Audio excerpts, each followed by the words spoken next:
మొత్తం కనెక్షన్స్ అయితే పీకేశాను. ఎక్కడెక్కడ కనెక్షన్స్ అయితే ఉన్నాయో మనకి డాబా పైన ఉన్నది, అలాగే కింద ఇంటి లోపల ఉన్నది కూడా రౌటర్తో సహా మొత్తం పీకేయడం అయితే అయింది. నాకైతే చిరాకు వచ్చింది మొత్తం జియో సర్వీస్ మీద. సో వీళ్ళ కస్టమర్ సర్వీస్ చాలా వర్స్ట్గా ఉంది. ప్రామిసెస్ అనేది అస్సలు బాగాలేవు, అంతా ఫేక్, అంతా చాలామందికి కూడా ఫేస్ చేశారు. సో నేను కూడా ఫేస్ చేశాను. ఇదైతే నేను మీకు అయితే వీడియో క్లియర్గా చెప్తాను, లాస్ట్ వరకు అయితే చూడండి. అలాగే చాలామంది అయితే కామెంట్స్ కూడా చేస్తున్నారు, ఫేక్, మేము కూడా ఫ్రాడ్ ఇలాంటి దీని నుంచి మేము కూడా ఫేస్ చేసామని చెప్పేసి. ఈరోజు పూర్తి వీడియోలో అయితే నేను చెప్తున్నాను ఎందుకైతే ఇదంతా పీకేయడం జరిగింది అనేది.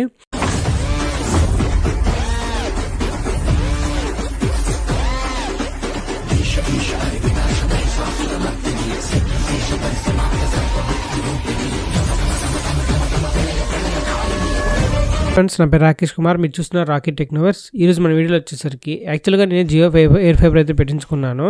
నేను పెట్టించుకున్న 2-3 months తర్వాత ఏంటంటే నేను రీలొకేషన్ అనుకున్నాను. నేను పెట్టించుకున్నది జియో ఎయిర్ ఫైబర్. సో నేనైతే వేరే శ్రీకాకుళం నుంచి వైజాగ్కి రీలొకేషన్ చేసుకుందాం అనుకున్నాను, ఆప్షన్ ఉంది కదా అని చెప్పేసి. సరే అవుతుంది అన్నారని చెప్పేసి నేను ప్రొసీడ్ అయ్యాను. అయిన తర్వాత ఏమైందంటే ఎయిర్ ఫైబర్ ఎంత దూరం అయితే లాంగ్ డిస్టెన్స్కి అయితే అవ్వదని చెప్పారు. సరే అవ్వదు అన్నప్పుడు నాకు కనెక్షన్ రిలీజ్ చేసేయండి బ్యాక్ అని అన్నాను. సో అది కూడా అవ్వదంట, రిలీజ్ చేయడం అవ్వదంట, అలాగే రీలొకేషన్ కూడా చేయడం అవ్వదంట. సో నాదైతే పెండింగ్లో ఉంచేశారు, నేను చేయాలో అర్థం కాలేదు.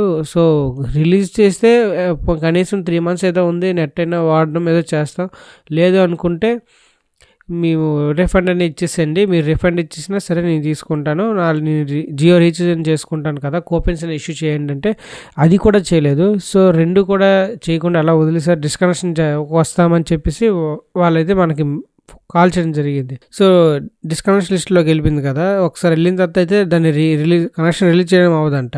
సో అలాంటప్పుడు మరి డిస్కనెక్షన్ చేసిన తర్వాత రిఫండ్ అని ఇవ్వాలి, మొత్తం బాక్సులు పెట్టుకుని వెళ్ళిపోయి. సో రిఫండ్ ఇవ్వకుండా లేదా కనెక్షన్ రిలీజ్ చేయకుండా ఎందుకైతే ఉంచారో నాకు తెలియదు. సరే అయితే ఇప్పటి వరకు అయితే ఒక 3 months అవుతుంది డిస్కనెక్షన్ చేయించుకొని. ఇప్పుడు కూడా వాళ్ళైతే రిఫండ్ అయ్యలేదు, అలాగని వాళ్ళు వచ్చి తీసుకెళ్ళలేదు. రీసెంట్గా కాల్ చేయడం జరిగింది వాళ్ళైతే. సో నేనైతే కాల్ లిఫ్ట్ చేసి ఒకటే మాట చెప్పాను, నేనైతే మొత్తం పీకేస్తున్నాను, మీరు వచ్చినా సరే నేనైతే ఇవ్వను, బాక్స్లో అయితే ఇవ్వను, మీరు ఇచ్చిన రౌటర్స్ను అలాగే రిసీవర్ కూడా అసలు ఇవ్వడం జరగదు. మీకు కావాలంటే మాత్రం ముందు రిఫండ్ అయినా చేయండి, లేదంటే నాకు ఒక 3 months అయితే కనెక్షన్ అయితే రిలీజ్ చేయండి, రెండింటిలో ఏది జరగకపోతే బాక్స్ అయితే ఇవ్వడం జరగదని చెప్పేసి మొత్తం ఎక్కడికొక్కడికే పీకేసాను. వైర్స్ కూడా, కేబుల్స్ కూడా తీసేసాను కట్ చేసేసి. నాకైతే అంత ఒళ్ళు మండింది అనమాట.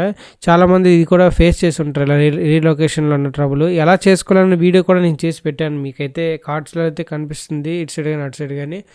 సరే నాకు ఇంత చిరాకు పెట్టించారు వీళ్ళైతే.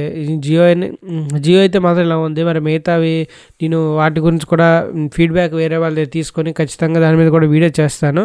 సో మీరైతే ఇలా ఎయిర్ ఫైబర్కి అయితే ఎప్పుడు పెట్టించుకోవడానికి ట్రై చేయకండి, ఇది చాలా వర్స్ట్ సర్వీస్ అన్నమాట జియో ఎయిర్ ఫైబర్ మాత్రం. జియో ఫైబర్ కొంచెం పర్లేదు అంటున్నారు కొన్ని దగ్గరలో, నేను కూడా చూశాను, బాగానే ఉంది. ఇంట్లో టీవీస్ కూడా మీకు ప్రాబ్లం అవుతుంది, పెద్దవాళ్ళు చూడడానికి ఇబ్బందిగా ఉంటుంది. సో మీరైతే ఎప్పుడు కూడా జియో ఎయిర్ ఫైబర్ని అయితే కన్సిడర్ చేయొద్దు. నా సజెషన్ అయితే అస్సలు రికమెండెడ్ కాదు, చాలా వర్స్ట్ సర్వీస్. కస్టమర్ సర్వీస్ కూడా అస్సలు బాగోదు, ఖచ్చితంగా చెప్తున్నాను. అసలు మీకు అన్లిమిటెడ్ అని మెన్షన్ చేస్తాడు కానీ 1000 GB వస్తుంది, అది చాలా ఫేక్ మాట. ఇదంతా ముందే చూసుకోండి జియో ఎయిర్ ఫైబర్లోకి వెళ్ళే ముందు. చాలామంది ఎయిర్టెల్ ఫైబర్ గురించి అడుగుతున్నారు, దాని గురించి కూడా దగ్గరలోనే వీడియో చేస్తాను. అప్పటి వరకు మన ఛానల్ సబ్స్క్రైబ్ చేసుకొని ఈ వీడియో నచ్చితే లైక్ చేయండి, అలాగే ఎవరికైనా యూజ్ అవుతుంది షేర్ కూడా చేయండి. థ్యాంక్ యూ, నమస్తే, జై హింద్.